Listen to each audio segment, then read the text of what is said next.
Good morning. Day 26 of walking challenge. 10,000 steps complete பண்ணனும். அதுதான் இன்னைக்கு task. Welcome to Madan Kumar vlogs. இன்னைக்கு சாட்டர்டே நம்ம டே சிறப்பாக தரமாக நல்லா தூங்கி எந்திரிச்சிட்டு வந்திருக்கணும். பட் இந்த தடவை என்ன ஆயிடுச்சுன்னா, நீ எப்போ வேணாலும் எந்திரிச்சிக்கோ, ஆனால் நான் உன்னை 4:30க்கெலாம் எழுப்பி விட்ருவேன் அப்படின்னு சொல்லிட்டு என் பாடி எழுப்பி விட்டுருச்சு. நல்ல விஷயம், இன்னும் 4:30 வரைக்குமே நான் நல்லா தான் தூங்கினேன். ஆஃப்டர்வர்ட்ஸ் என்னோடய ப்ரொடக்டிவ் ஒர்க்கை ஸ்டார்ட் பண்ணிட்டேன். இன்றைக்கி டே சூப்பராக போச்சு. அலாரம் வைக்கவே தேவையில்லை அப்படிங்கிற ஒரு விஷயத்த இந்த சாட்டர்டே எனக்கு ப்ரூவ் பண்ணியிருக்கு. இந்த இடத்துல இங்கே எனக்கு ஆட்டோமேஷன் ஆகிடுச்சு அப்படின்னு நான் நினைக்கிறேன்.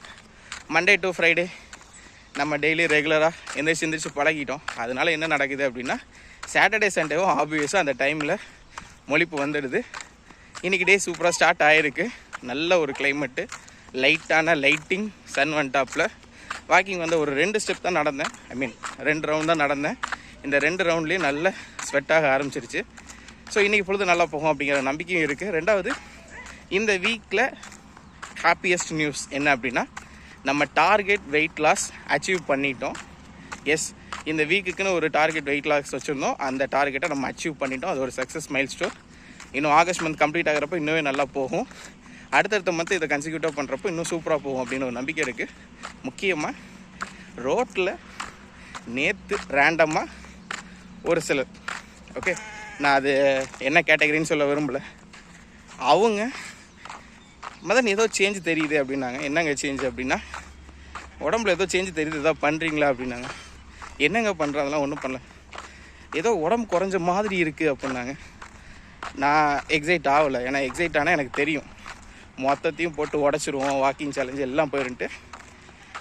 ஐ சார், நல்ல கண்டாக்டராக பாருங்கள், உங்கள் கண்ணில் ஏதோ பிரச்சனை அப்படிங்கிற மாதிரி சொல்லிட்டேன்.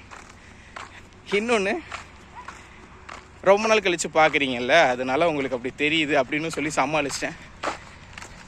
ஏண்டா இப்போது இந்த யூடியூப்பில் போட்டுட்ருக்கா, அவங்களுக்கு அது தெரியாதா அப்படின்னு கேட்டால், நான் முன்னாடியே சொன்ன மாதிரி இந்த வீடியோ எல்லாமே முன்னாடியே ரெக்கார்ட் பண்ணிகிட்ருக்கோம்.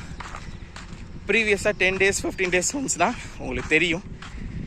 இதுபடி பார்த்தா அவங்க அந்த வீடியோ பார்த்துருக்க சான்ஸ் இல்லைன்னு நான் நினைக்கிறேன். ஒருவேளை வீடியோ பார்க்கலையான்னு தெரியல, இல்லை பார்த்துட்டு கலாய்ச்சாங்களானாலும் தெரியல. பட் அவங்க ஒரு நல்ல வெல்விஷராக சொன்னாங்க.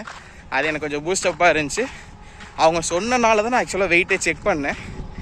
எஸ், வெயிட் குறைஞ்சிருக்கு மக்களே, ஜெயிச்சிட்டோம்.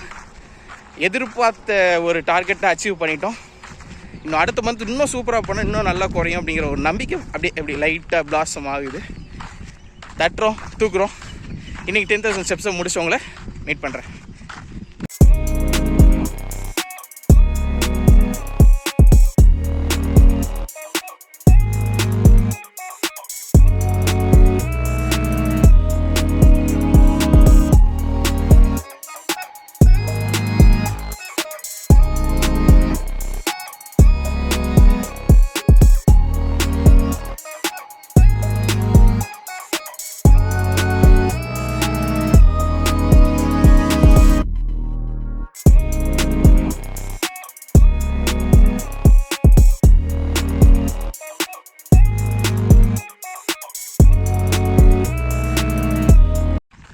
ஸ்டெப்ஸை சக்ஸஸ்ஃபுல்லாக கம்ப்ளீட் பண்ணிட்டோம். இன்றைக்கி ஜாகிங்கும் பண்ணியிருக்கோம். நல்லாவே போச்சு பொழுது.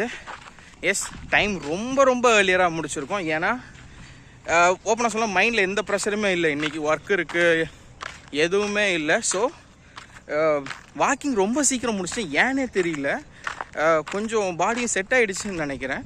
ஜாகிங்கும் தான் பண்ணேன், ரெகுலர் ஜாக் தான் பண்ணேன். நல்லாவே 10,000 ஸ்டெப்ஸ் கம்ப்ளீட் ஆகிடுச்சு.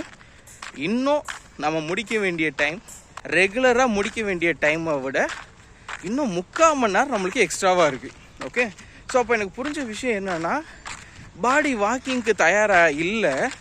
நம்ம வாக்கிங் நடக்க ஆரம்பித்தோம், இட் டேக்ஸ் டைம். ஓகே, ஒரு டைம் எடுத்துக்கிச்சு. இப்போது வாக்கிங்க்கு ரெடி ஆகிடுச்சா, தென் ஜாகிங்க்கு போகிறப்போ தான் அந்த விஷயம் புரியுது. சீக்கிரமாக டைம் கிடச்சிது, டைம் குறைஞ்சிருது. இதோட பேசிக் பிரின்சிபல் தான். வாக்கிங் நடக்கிறப்போ பொறுமையாக நடந்துருப்போம், ஜாகிங்கிறப்போ கொஞ்சம் வேகமாக போகிறோம். ஸோ அதனால் டைம் எக்ஸ்ட்ராவாக நம்மளுக்கு கிடைக்கிது. ஒரு வேளை திங்க் பண்ணி பாருங்களேன், கண்டினியூஸாக ஜாக் பண்ணால், ஃபுல்லாக ஸ்லோ ஜாக் இல்லாமல் வேகமாக ஜாக் பண்ணி ரைட் ஒரு 1/2 மணி நேரம் சூப்பராக சுற்றினாலே எஃபெக்டிவும் செமையாக இருக்கும், டைமும் நிறையா இருக்கும், அதுக்கடுத்து 30 minutes எக்ஸசைஸோ மெடிடேஷனோ பண்ணலாம். எஸ், இது என்னடா இதில் என்ன பெரிய விஷயம் அப்படின்னு நினைக்காதீங்க. நீங்கள் அனுபவித்து பார்க்குறப்ப தான் அந்த விஷயம் உங்களுக்கு புரியும்.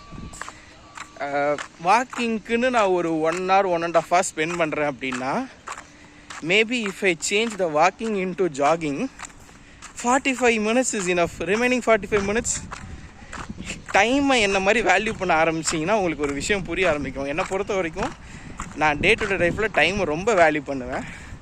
ஒரு 1 hour இருந்தால் கூட அதில் ஸ்பெஷலாக எதாவது பண்ணணும், ப்ரொடக்டிவாக எதாவது பண்ணணும் அப்படின்னு நினப்பேன். அப்படி பார்க்குறப்போ இப்போ ஃபார் எக்ஸாம்பிள் நான் சொல்கிறது தான், நம்ம ஒரு வீடு கட்டணும்னு நினச்சிருப்போம். அந்த வீடுக்கு ஒரு ஃபார் எக்ஸாம்பிள் 1 கோடி ரூபா செலவாகும் நம்ம நினச்சிட்ருப்போம். பட் ஒரு நல்ல இன்ஜினியரோ இல்லை ஒரு நல்ல ஃப்ரெண்டோ ஒரு ஐடியா கொடுத்து 50 lakhs உங்களுக்கு முடிச்சு கொடுத்துட்டாங்கன்னா உங்களுக்கு ஒரு ஹாப்பினஸ் வரும்ல. என்னடா நம்ம எதிர்பார்த்த ஒரு வீடு 50 லட்சத்துக்கே முடிச்சு கொடுத்துட்டாங்க. அந்த மாதிரி எனக்கு ஒரு வேல்யூ புரியுது. கண்டிப்பாக சீக்கிரமே, இந்த வார்த்தை ரொம்ப முக்கியம், சீக்கிரமே ஃபுல் ஜாகிங் வர்ற மோடுக்கு நான் சீக்கிரம் ட்ரெயின் ஆகணும் அப்படின்னு என்ன நானே வேண்டிக்கிறேன். டைம் ரொம்ப சேவ் ஆகும் மதன்குமார், நோட் பண்ணிக்கோ. உனக்கு அது ரொம்ப ஹெல்ப்ஃபுல்லாக இருக்கும். மீதி இருக்கக்கூடிய டைமிங்கில் எக்ஸசைஸ், மெடிடேஷன், சும்மா இருக்க மாட்டேன், சும்மா ஏதாவது பண்ணலாம் அப்படிங்கிற மாதிரி நிறைய தோணுது. Yes, it's a great realization for me. It's a great day. உங்களுக்கும் இன்றைய பொழுது நல்ல நாளாக அமைய வாழ்த்துக்கள். Have a great day.